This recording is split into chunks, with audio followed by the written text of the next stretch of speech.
ಬೆಂಗಳೂರಿನಲ್ಲಿ ಭಗ್ನ ಪ್ರೇಮಿಯಿಂದ ಯುವತಿಯ ಬರ್ಬರ ಕೊಲೆಯಾಗಿದೆ. ಬ್ಯಾಡರಹಳ್ಳಿಯ ತಿಗರಪಾಳ್ಯದಲ್ಲಿ ನಿನ್ನೆ ನಡೆದಿರುವಂತಹ ಘಟನೆ ಇದು. ಭವಾನಿ 22 ವರ್ಷ ಭಗ್ನ ಪ್ರೇಮಿಯಿಂದ ಕೊಲೆಯಾಗಿರುವಂತಹ ಯುವತಿ. ಕತ್ತು ಹಿಸ್ಕಿ ಕೊಲೆ ಮಾಡಿದ್ದಾನೆ ಆರೋಪಿ ಚಂದ್ರಶೇಖರ್.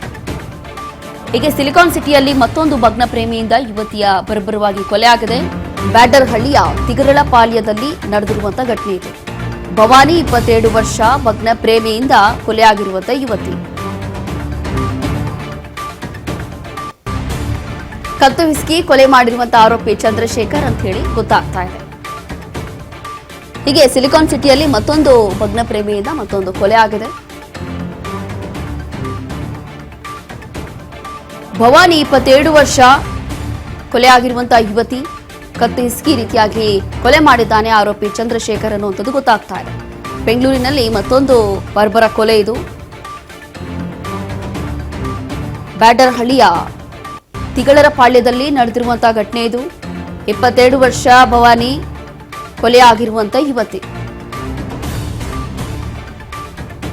ಕತ್ತು ಹಿಸ್ಕಿ ಕೊಲೆ ಮಾಡಿದ್ದಾನೆ ಆರೋಪಿ ಚಂದ್ರಶೇಖರ್ ಅನ್ನಂತರು ಗೊತ್ತಾಗ್ತಾ ಇದೆ.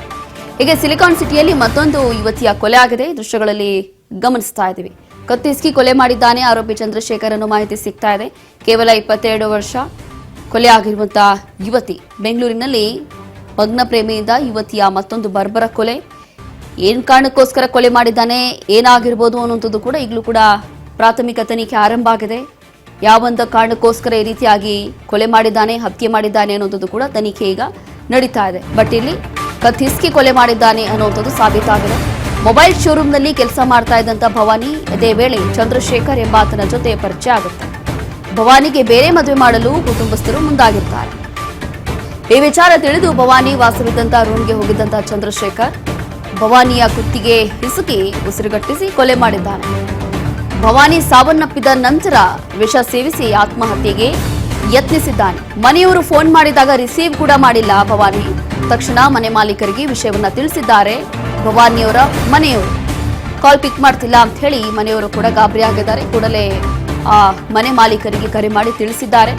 ಮನೆ ಮಾಲೀಕರು ಹೋಗಿ ನೋಡಿರುವಂತಹ ಸಂದರ್ಭದಲ್ಲಿ ಚಂದ್ರಶೇಖರ್ ಒದ್ದಾಡ್ತಾ ಇದ್ದ, ನಡಾಡ್ತಾ ಇದ್ದ. ಬಾಗಿಲು ಹೊಡೆದು ಒಳಗೆ ಹೋದಾಗ ಭವಾನಿ ಕೊಲೆಯಾಗಿರೋದು ಬೆಳಕಿಗೆ ಬಂದಿದೆ. ಸ್ಥಳಕ್ಕೆ ಕೂಡಲೇ ಪೊಲೀಸರು ಬಂದು ಆರೋಪಿಯನ್ನು ವಶಕ್ಕೆ ಪಡೆದಿದ್ದಾರೆ. ಅದಾದ ನಂತರ ಈತನು ಕೂಡ ವಿಷ ಸೇವಿಸಿರ್ತಾನೆ. ಹಾಗಾಗಿ ಈತನು ಕೂಡ ಆಸ್ಪತ್ರೆಗೆ ದಾಖಲು ಮಾಡಿರ್ತಾರೆ.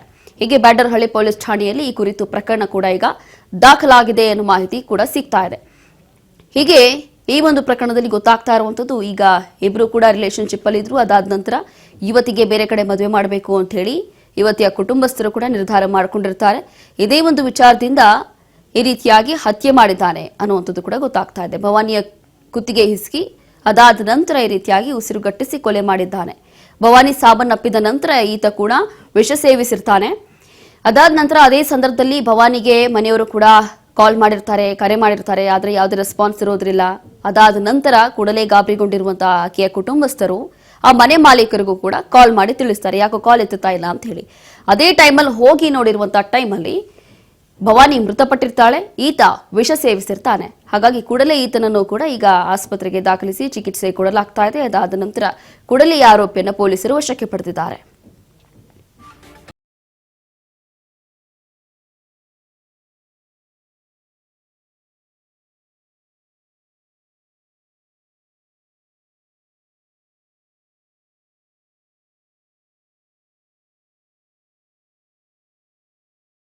ವಿಚಾರ ಇದೆಲ್ಲವೂ ಕೂಡ ಅಂತಂದ್ರೆ ಬಹಳ ವರ್ಷಗಳಿಂದ ಬಹುಶಃ ಇವರೆಲ್ಲರೂ ಕೂಡ ಇವರಿಬ್ರು ಕೂಡ ರಿಲೇಶನ್ಶಿಪ್ ಅಲ್ಲಿ ಇದ್ರು ಅಂತ ಅನ್ಸುತ್ತೆ. ಹಾಗಾಗಿ ಈ ಒಂದು ಫೋಟೋ ನೋಡ್ತಾ ಇದ್ರೆ ಎಲ್ಲೋ ಇಬ್ರು ಕೂಡ ಮದುವೆ ಆಗಿದ್ರು ಸೀಕ್ರೆಟ್ ಆಗಿ ಅನ್ನೋದು ಕೂಡ ನಾವು ಗೆಸ್ ಮಾಡಬಹುದು ಈ ಫೋಟೋನ ನೋಡ್ತಾ ಇದ್ರೆ.